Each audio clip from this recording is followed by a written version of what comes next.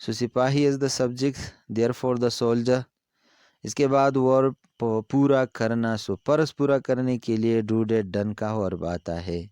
سو ہم ہیڈ کے ساتھ تھرڈ فارم آف ورب لگائیں گے، دا سولجر ہیڈ ڈن. اب آبجیکٹ کی باری ہے، تو آبجیکٹ ہے پرس. اب چونکہ اپنا پرس آیا ہے، سو جس طرح ڈیئر ویورز میں نے آپ کو پہلے بھی بتایا ہے کہ ہر ایک سبجیکٹ کا اپنا الگ ہوتا ہے. تو یہ سولجر ہے، سولجر کے لیے ہم پروناؤن ہی استعمال کرتے ہیں، اور اسی ہی کا اپنا ہیز ہے. تو has duty, the soldier had done has duty. Next sentence number 3، چور بھاگ چکا تھا. سو کام کرنے والا چور ہے، تو ہم نے لکھ دیا دا تھیف. اب ورب ہے بھاگ جانا. سو بھاگ جانے کے لیے رن رین رن اوے. سو ہیڈ کے ساتھ third form of verb, the تھیف head رن اوے. ہم نے گھر کا کام ختم کر لیا تھا. سو ڈیئر اسٹوڈنٹس، سبجیکٹ ہے ہم، تو ہم کے لیے ہم وی لگائیں گے. سو وی اس کے بعد ہے ختم کرنا، the para verb the finish finished and finish. So we had finished. اس کے بعد ڈیئر ویورز یہ ایک غلطی ہو گئی ہے پرنٹنگ میں، اور یہ کہ وی کے ساتھ جو اپنا ہوتا ہے وہ اور ہوتا ہے. ہم مائی لکھا گیا ہے، تو اس کو غلط لیجئے. So we had finished our homework. We had finished our homework. So dear students, sentence number 4، میں نے پہلے ہی آپ کا انتظار کر لیا تھا. سو کام کرنے والا میں ہوں، سو آئی میں نے لگایا. اس کے بعد ہے انتظار کرنا، یہ ہمارا ورب ہے، تو ہیڈ کے ساتھ third form of verb. So I head weighted, I had weighted. اب ڈیئر ویورز، پہلے ہی کا لفظ استعمال ہو گیا ہے، تو اس کے لیے آلریڈی کا جو لفظ ہے یہ ہیڈ کے بعد ہی لگایا جاتا ہے. So I had already weighted. اب سبجیکٹ کے بعد ورب کے بعد ہم نے لگانا ہے آبجیکٹ کو. سو آپ کا انتظار. سو جب بھی ویٹ کے بعد آبجیکٹ استعمال ہوتا ہے، تو اس ویٹ کے ساتھ فار کا پریپوزیشن لگایا جاتا ہے. So I had already waited for you. I had already waited for you. ہمارے گاؤں میں بارش رک چکا تھا. سو ڈیئر ویورز، آپ نے یہ نہیں دیکھنا ہے کہ جملے کے پہلے حصے میں کون سا لفظ ہے وہی سبجیکٹ ہوگا. یہاں پہ ہم کام کرنے والا جو کام کرتا ہے وہ سرچ کریں گے، تو بارش. سو ہم نے لگایا دا رین. اب ہے وربس، ورب ہے رک جانا. رک جانے کے لیے اسٹاپ، اسٹاپڈ اینڈ اسٹاپڈ. تو ہم ہیڈ کے ساتھ تھرڈ فارم آف ورب لگائیں گے. سو دا رین ہیڈ اسٹاپڈ. ہمارے گاؤں میں، سو میں کے لیے این پریپوزیشن، اور ولیج ہمارا گاؤں. سو دا رین ہیڈ اسٹاپڈ ان آور ولیج. دا رین ہیڈ اسٹاپڈ ان آور ولیج. بچہ دریا میں گر چکا تھا. سو ڈیئر اسٹوڈنٹس، کام کرنے والا بچہ ہے. So the child. ورب ہے گر جانا. سو فال فل فالن. تو ہم نے ہیڈ کے ساتھ تھرڈ فارم آف ورب لگانا ہے. So the child had fallen. دریا میں. So into the river, into the river. Now dear students and learner, these are the sentences for your practice. تو یہ آپ کے پریکٹس کے لیے یہ جملے ہیں. ابھی ان جملوں کو اپنے کاپی میں لکھنا ہے، اور پھر لکھنے کے بعد آپ نے ٹرانسلیٹ کرنا ہے انگلش میں، جس طرح کہ ہم نے اوپر مشق کیا. سو سینٹنس نمبر 1، ماہی گیر مچھلیاں پکڑ چکا تھا. بچے کھیل کے میدان میں پہنچ چکے تھے. موسم سرما میں کافی بارش ہو چکا تھا. تم نے ایک خوبصورت گیت گا لیا تھا. اس نے اپنے فارغ وقت میں ایک مضمون لکھ لیا تھا. انہوں نے اپنے جوتے پالش کر لیے تھے. استاد نے بچوں کو کلاس میں اجازت دے دیا تھا. اس نے ایک کمرہ بک کر لیا تھا. اوکے ڈیئر ویورز، جملے آپ نے لکھ دیے. اب آپ نے ان جملوں کو اپنی کاپی میں انگلش میں ٹرانسلیٹ کرنا ہے، اور بعد میں ہم ایک ٹیبل پرووائڈ کریں گے جس کے ساتھ آپ یہ اپنے جملے چیک کریں گے کہ کون کون سی غلطی ہو چکی ہے۔ So let's start this translation and pause your lesson. Okay dear students, welcome back and now check your sentences with these sentences. So number 1, ماہی مچھلیاں پکڑ چکا تھا.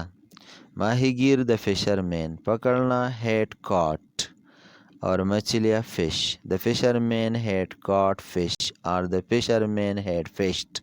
فش فشٹ اینڈ فشٹ کا معنی بھی ہے مچھلیاں پکڑنا. بچے کھیل کے میدان میں پہنچ چکے تھے. سو بچے the children. پہنچنا had arrived or had reached. کھیل کے میدان میں at the playground. The children had arrived at the playground. موسم سرما میں کافی بارش برس چکا تھا. سو بارش از the subject اور برسنا از the verb. سو جب بارش کا برسنا ایک جملے میں آئے تو ہم بارش کے لیے ایٹ کا پروناؤن استعمال کریں گے. ایٹ اور برسنے کے لیے had rained. It had rained coffee a lot موسم سرما میں in the winter. So it had rained a lot in the winter. تم نے ایک خوبصورت گیت گا لیا تھا. سو تم از the subject you. گیت گا لینا sing sang sung. So you had sung ایک خوبصورت گیت a beautiful song. You had sung a beautiful song.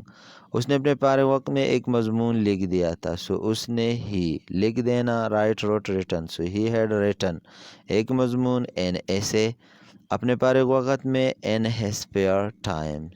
He had written an essay in his spare time.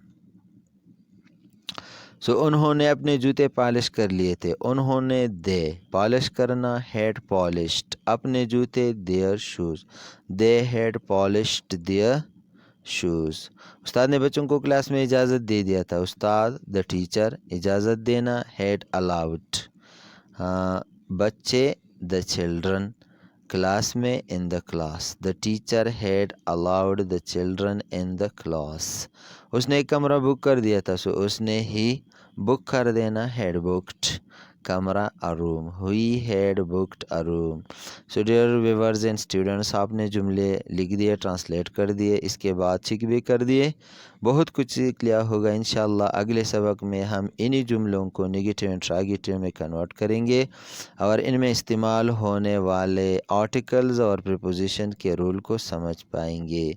So dear ویور ہمارے ساتھ رہیے گا. انشاءاللہ اگلے سبق میں ملتے ہیں. اللہ حافظ.